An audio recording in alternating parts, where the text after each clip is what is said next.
Rais wa Marekani Donald Trump ametangaza kuwa serikali yake itarejesha rasmi vizuizi dhidi ya bandari za Iran na kuanza kusimamia mlango wa bahari Hormuz, huku ikianzisha utaratibu wa kutoza ada ya 20% kwa mizigo yote itakayopita katika njia hiyo ya kimataifa.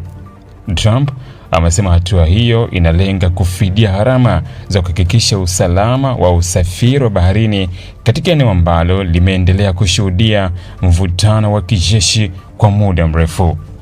Katika ujumbe aliyouchapisha kupitia mtandao wake wa kijamii, Trump alisema mlango wa bahari Hormuz utaendelea kuwa wazi kwa meli za mafuta za mataifa mbalimbali, iwe Iran inakubali au haikubali. Alisema Marekani imeamua kuchukua jukumu la kulinda njia hiyo ili kuhakikisha usafirishaji wa mafuta, gesi na bidhaa nyingine unaendelea bila kuzuiwa. Trump alisema Marekani inarejesha kila alichokiita vizuizi dhidi ya Iran, akieleza kuwa hatua hiyo italenga kuzuia meli za Iran au kampuni zinazofanya biashara na Iran kuingia au kutoka katika bandari za nchi hiyo. Kwa mujibu wa kimataifa, mengine yataendelea kutumia mlango wa bahari Hormuz kwa uhuru chini ya ulinzi wa Marekani.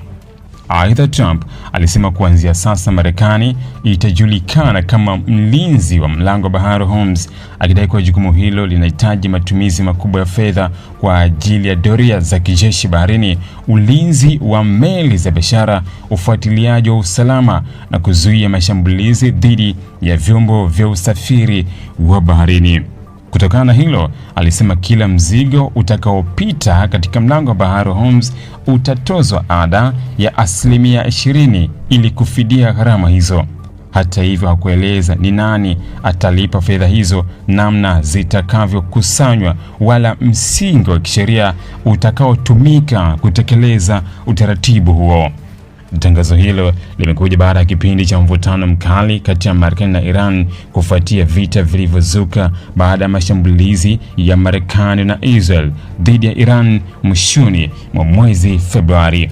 Baada ya mashambulizi hayo, Iran ilitangaza kuzuia usafiri katika mlango wa bahari Hormuz, hatua iliyozua hofu kubwa katika biashara ya kimataifa kutokana na umuhimu wa njia hiyo katika usafirishaji wa mafuta na gesi.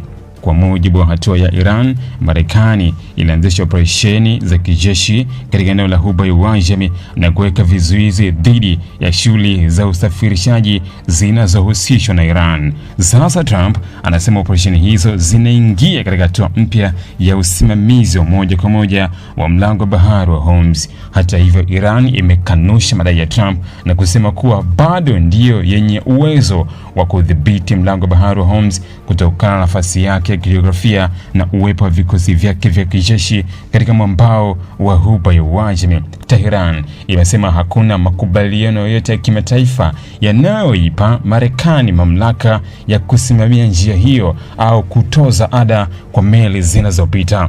Tangazo hilo limeibua maswali mengi kutoka kwa wataalamu wa sheria za kimataifa na usalama baharini. Wanasema bado haijulikani kama Marekani yana mamlaka ya kisheria ya kutangaza kuwa ndiyo msimamizi wa mlango wa bahari Hormuz, kwa kuwa njia hiyo ni njia ya kimataifa inayotumiwa na mataifa mengi chini ya sheria za baharini. Pia haijulikani kama kampuni za usafirishaji, mataifa yanayonunua mafuta au washirika wa kimataifa watakubali kulipa ada hiyo. Mlango wa Hormuz ni mojawapo ya njia muhimu zaidi duniani kwa usafirishaji wa mafuta na gesi. Sehemu kubwa ya mafuta ghafi na gesi kutoka Saudi Arabia, Iraq, Kuwait, Qatar, Falme za Kiarabu na Iran yenyewe hupitia katika mlango huo kuelekea Asia, Ulaya na maeneo mengine duniani. Ili kuwa mwanafamilia bora wa Global TV, usisahau kusubscribe, like, kushare na kucomment. Baada ya kusubscribe, bonyeza alama ya kengele ili kupata taarifa kwa kila video inayopanda Global TV Online.